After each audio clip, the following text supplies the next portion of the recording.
Wireless earbuds are a great way to take your music or podcast or news on the go while being able to cut that cord. And companies like Apple and Samsung have made great wireless earbuds. But there's one caveat to them. They're kind of expensive. Well, I found a pair of budget headphones that I'm willing to recommend to you. And in today's video, we're going to take a look at them. They are the Soundcore Life P2s by Anker. But first, I want to say hi. My name is Carl, and welcome to the channel. Here, I like to do cool tech, like wireless earbuds. I like to do reviews on them, tips, tricks, anything I can figure out about them. I like to share that with you. So if you like that kind of stuff, you're in the right place. So let's take a look at the buds themselves.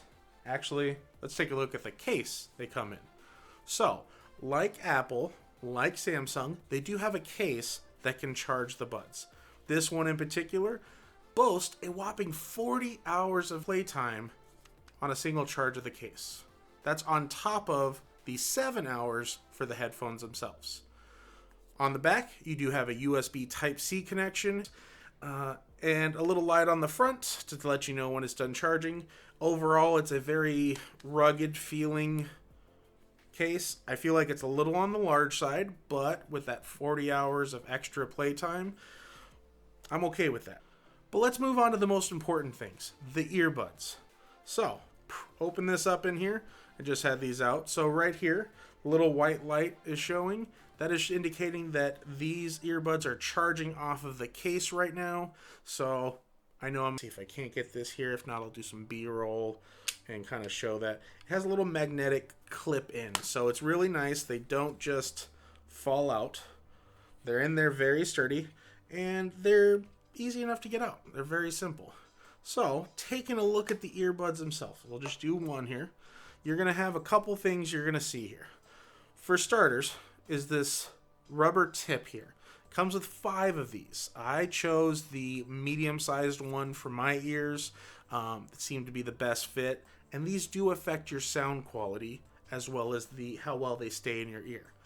Looking at the inside of the little nub, whatever you want to call this, there's 2 contact points. That's for charging in the case.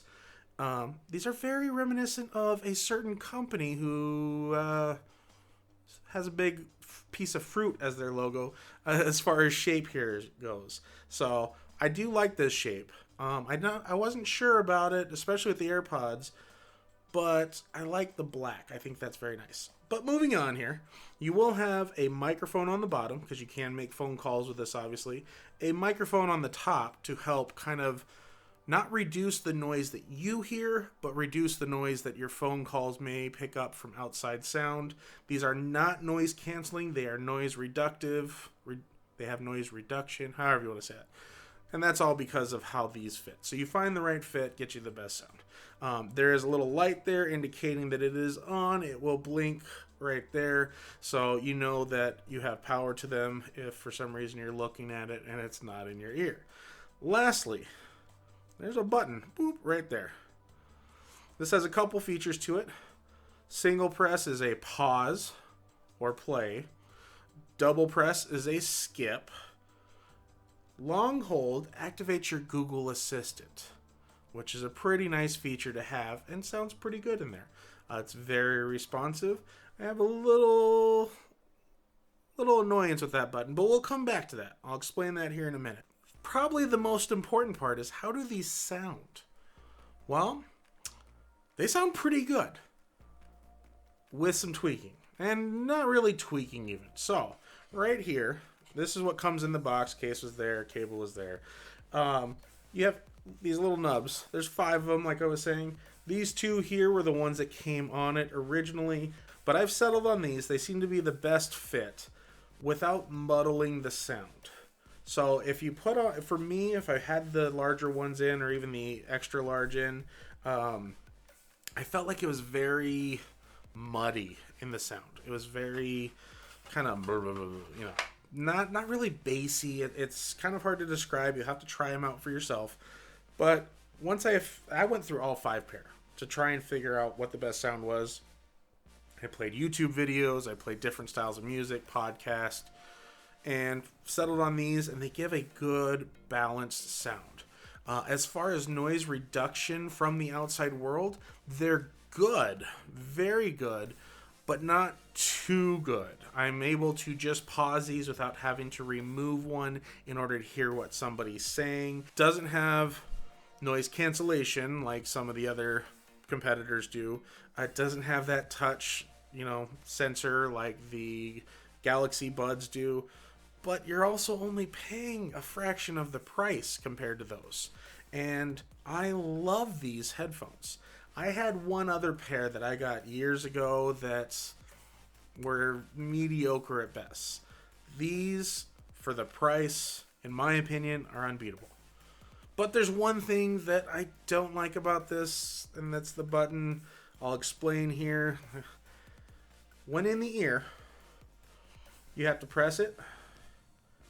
And to me, the force of that right there can be a little poking of the brain. No, it's a little too excessive of a force.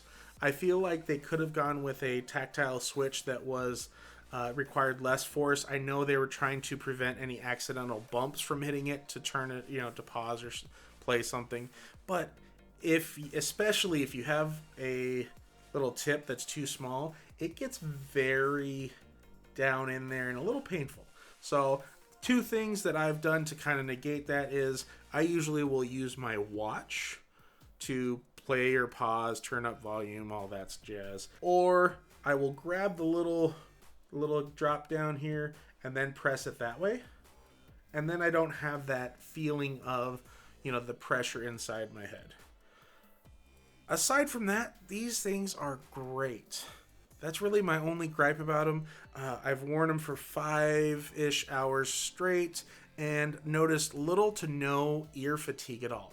With a lot of the other harder plastic headphones or earbuds, you get that little bit of wear and tear on the inside of your ear, rubs it a little raw. I have not had that at all with these. I've been rather impressed. They've been a delight, especially for the price. I can't stress that enough. Yes, you don't get the active noise canceling. You don't get a touch capacitive, button right there that's, a little over the top, for my opinion. I mean, this gets the job done, and I'm a function over form kind of guy, and I'm okay with these.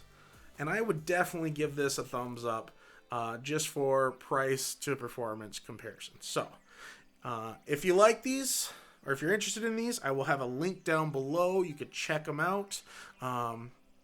Give them a shot. If you're in the market for some wireless buds and don't have a ton of money to blow on them, these are the way to go. But if you like this video, hit the like button. If you didn't, comment down below. Either way, I'll see you in the next video.